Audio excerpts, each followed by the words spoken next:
అదే RTV app వార్తల్ని క్షణాల్లో చదివే అవకాశం ఉంటుంది. ఒక న్యూస్ పేపర్, ఒక టెలివిజన్ ఛానల్ మీ చేతుల్లో ఎప్పుడూ ఉంటాయి. వర్షాకాలం వచ్చిందంటే చాలు వ్యాధుల ప్రబలడం మాత్రం పరిపాటిగా మారుతుంది. శ్రీకాకుళం జిల్లాలో ఇటు మన్యంతో పాటు మైదాన ప్రాంతం, తీర ప్రాంతంలో ఎడతెరపు లేకుండా కురుస్తున్న వర్షాల కారణంగా ఎక్కడికక్కడ నీరు పేరుకుపోయి పట్టణం పల్లె అనే తేడా లేకుండా ఈరోజు పారిశుద్ధ్యం సమయంగా లేక ప్రాణాంతక వ్యాధులు పెరిగే అవకాశం ఉంది. ప్రస్తుతం మాత్రం క్షేత్రస్థాయిలో వస్తున్నటువంటి ఈ పెనుముప్పు నుండి జిల్లా ప్రజల్ని ఆరోగ్యం కాపాడేందుకు ఎటువంటి చర్యలు చేపడుతున్నారనే విషయం ప్రస్తుతం వైద్య ఆరోగ్య శాఖ అధికారిని బొడ్డేపల్లి మీనాక్షి మనతో ఉన్నారు. చూస్తే కనుక ఎడతెరపు లేకుండా వర్షాలు కురుస్తున్నాయి, మరోవైపు వరదలు వస్తున్నాయి. ఇటు పొలాలతో పాటు పట్టణాల్లో ఖాళీ స్థలాల్లో నీరు పేరుకుపోతుంది. డెంగ్యూ, అదేవిధంగా మలేరియా ఇటువంటి వ్యాధులు ప్రబలే అవకాశం లేకపోలేదు. గత అనుభవాలు మనకు చెప్తున్నాయి. ఎటువంటి చర్యలు చేపడుతున్నారు? ప్రజల ప్రాణాలను కాపాడడానికి ఎటువంటి ప్రణాళిక రూపం? నమస్కారం అండి. నిరంతరంగా కురుస్తున్న ఈ వానల వలన ఖచ్చితంగా ఈ జూన్ నుంచి మా వైద్య ఆరోగ్య శాఖకి విపరీతమైన ఒత్తిడి ఉంటుందండి. అక్టోబర్ నెల దాకా ఈ వర్షాల వల్ల మనకి మలేరియా, డెంగ్యూ, ఇతర డిసీజెస్ కూడా బాగా పెరుగుతాయండి. వైరల్ జ్వరాలు కూడా విపరీతంగా వస్తాయి. ఆల్రెడీ జిల్లాలో జ్వరాలు ఉన్నాయి. ఇంచుమించు మనకి రోజు ఒక 100 కేసుల దాకా మినిమం జ్వరాలు రికార్డ్ అవుతూ ఉన్నాయి. అలాగే మలేరియా కేసులు, డెంగ్యూ కేసులు కూడా రికార్డ్ అవుతున్నాయండి. సో ఇప్పటి వరకు మనకు ఒక 13 మలేరియా కేసులు, అంటే గత సంవత్సరంతో పోలిస్తే ఇంచుమించు ప్రపోర్షనెట్గా, అలాగే డెంగ్యూ కేసులు కూడా ఒక 9 నమోదయ్యాయి.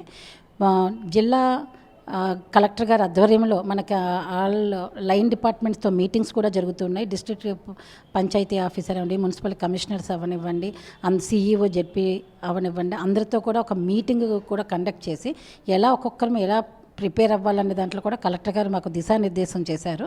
ఆయన ఆదేశాల ప్రకారం మనం ఆల్రెడీ డిస్ట్రిక్ట్ లెవెల్లో ఒక ర్యాపిడ్ రెస్పాన్స్ టీమ్ అనేది ఏర్పాటు చేసాం.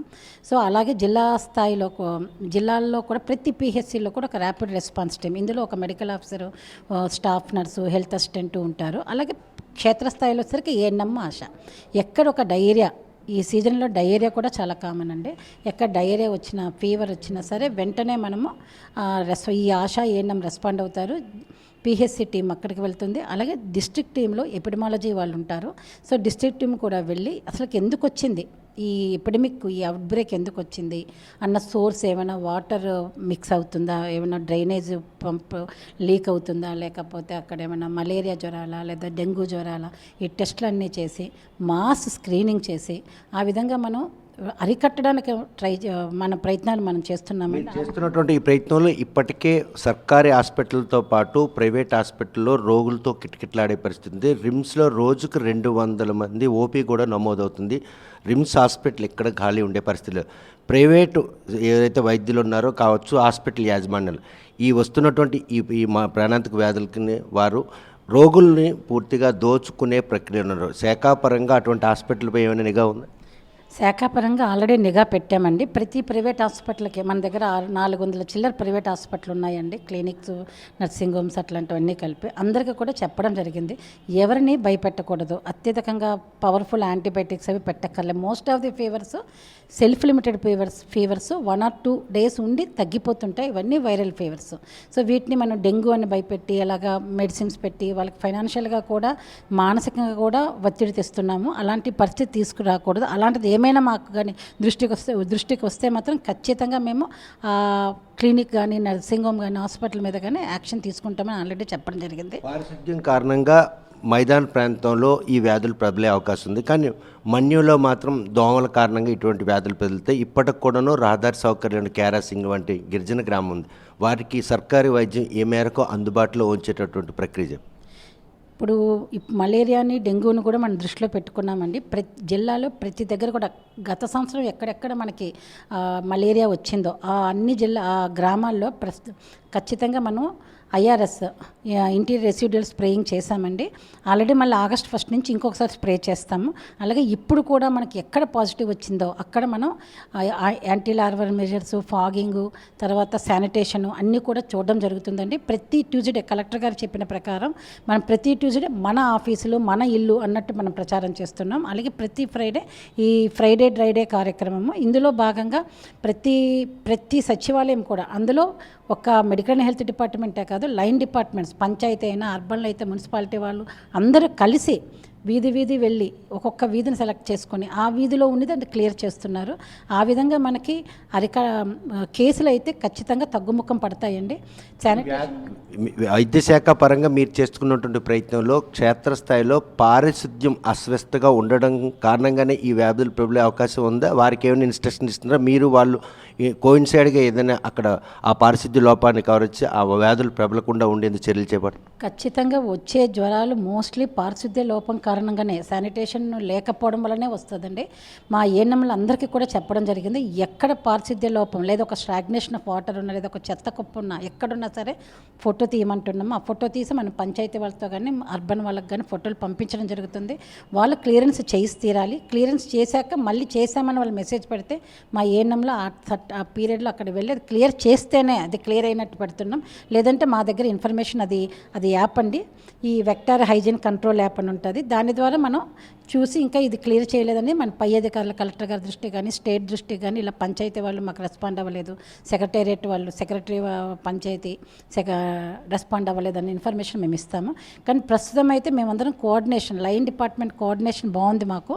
మేము ఖచ్చితంగా ప్రతి శానిటేషన్ ఎక్కడ కూడా ఇప్పుడు నేను వెళ్ళాను ఒక దగ్గర, వెళ్ళిన దగ్గర అయితే ఒక వేకెంట్ ప్లేస్ ఉందండి. అందరూ కూడా చెత్త తీసుకొచ్చి వాళ్ళు ఉండే టైంలో బండి వస్తున్నా చెత్త అక్కడ వీళ్ళు వచ్చే టైంకి బండి వచ్చే టైంకి వీళ్ళు ఉండట్లేదని ఆ ఉన్న వేకెంట్ ప్లేస్లో వీళ్ళు చెత్త పడేస్తున్నారు. సో మనము ఓనర్కి ఆల్రెడీ మనం మెమో ఇవ్వడం జరిగింది. వచ్చి చెట్లన్నీ కొట్టడం జరిగింది, బట్టలు ఆరేయడం అన్నీ చేస్తాడు ఆ వీధి వాళ్ళు. సో చేయండి, కానీ చెత్త వేస్తున్నారు. ఇప్పుడు మళ్ళీ మనం మెమో ఇచ్చి గోడ కట్టమని చెప్తున్నాం. ఒక ఎత్తు గోడ కడితే ఎత్తు గోడ కనుక కడితే వీళ్ళు పారబోయలేరు ఇలా పైనుంచి. సో ఆ విధంగా కూడా అలా మెమోలు ఇవ్వడం, దీనికి మనకు ఖచ్చితంగా పంచాయతీ వాళ్ళు మన మున్సిపాలిటీ వాళ్ళతో హెల్ప్ ఉంటుందండి. ఈ విధంగా మనం చేస్తూ శానిటేషన్ అదుపులో నీట్గా ఉంటే, ఎక్కడ శానిటేషన్ బాగుంటే అక్కడ ఖచ్చితంగా ఈ జ్వరాలన్నీ కూడా అదుపులో ఉంటాయండి. ప్రస్తుతం చూస్తే కనుక దీర్ఘకాలిక వ్యాధులు, కిడ్నీ రాగులు కావచ్చు, తలసేమియా వ్యాధులు, ఇటువన్నిటికి కూడాను రక్తం కొరత ఏమైనా కూడా ఉందా? లేకపోతే అటువంటి ప్రమాదం వస్తే దాన్ని అతిక్రమించేందుకు అవసరమైన ఏమైనా చర్యలు చెప్పండి. రక్తం కొరత అయితే మన జిల్లాలో లేదండి. అందరూ ఇప్పుడు స్కూల్స్ కాలేజెస్ మెయిన్ కాలేజెస్ అన్నీ ఓపెన్ అయ్యాయి. మనకి డోనర్స్ బాగా దొరుకుతున్నారు. అలాగే ఖచ్చితంగా మనకున్న గవర్నమెంట్ అవనివ్వండి లేదా ప్రైవేట్ రెడ్ క్రాస్ ఇతర అవనివ్వండి, అన్ని దగ్గర కూడా బ్లడ్ స్టాక్ అయితే బాగుంది. ఫ్రెష్ బ్లడ్ కూడా చక్కగా దొరుకుతుందండి. బ్లడ్కి అయితే కొరత లేదు. చూస్తే కనుక ప్రస్తుతం ఎడతెరపు లేకుండా కురుస్తున్న వర్షాల కారణంగా ఖాళీ ప్రదేశాల్లో నీరు నిల్వ ఉండి దోమలను పెంచేందుకు అవకాశం ఉన్నటువంటి పరిణామాలు చోటు చేసుకున్న ఈ తరుణంలో పారిశుద్ధ్యం సవ్యంగా లేకపోవడంతో పల్లె పట్టణం అన్న తేడా లేకుండా ఈ వ్యాధులు ప్రబలడానికి దోహదపడుతున్నాయి.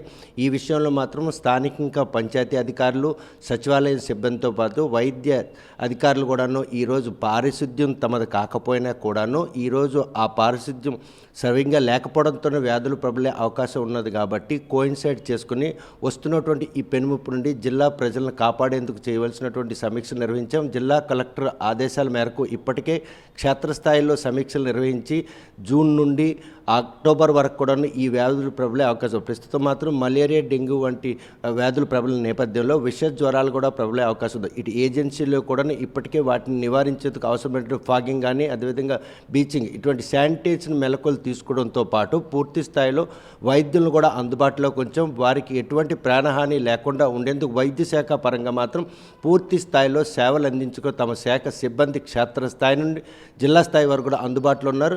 వస్తున్నటువంటి పెనుముప్పు నుండి ప్రజలు బారిన పడకుండా ఉండేందుకు చేస్తున్నటువంటి ప్రయత్నంలో ప్రజలు కూడా తమతో సహకరించి తమ చుట్టుపక్కల పారిశుద్ధ్యం విషయంలో మాత్రం తాము కూడాను బాధ్యత వహించి ఎక్కడ పడితే అక్కడ చెత్త వేయకుండా మున్సిపాలిటీ పంచాయతీ అధికారులతో ఏకీపించి వారు మాత్రం ఆ చెత్తను వాటి నుండి దూరంగా నిర్దేశించిన ప్రదేశాలు వేసినట్టయితే ఈ ప్రాణాంతక వ్యాధులు ప్రబలకుండా ఉండేందుకు అవకాశం ఉంటుంది. వైద్య శాఖల అధికారులు చేస్తున్నటువంటి ప్రయత్నానికి మాత్రం ప్రజల సహకారం ఎంతైనా అవసరం ఉంటుందని చెప్పేసి మీనాక్షి మేడం స్పష్టం చేస్తున్నారు. వీడియో జర్నలిస్ట్ రామకృష్ణతో సత్యం, RTV శ్రీకాకుళం. మరిన్ని వీడియోస్ కోసం ఛానల్ ని సబ్స్క్రైబ్ చేయండి, లేటెస్ట్ అప్డేట్స్ కోసం వాట్సాప్ ఛానల్ ని ఫాలో చేయండి అండ్ లింక్ డిస్క్రిప్షన్ లో ఉంది.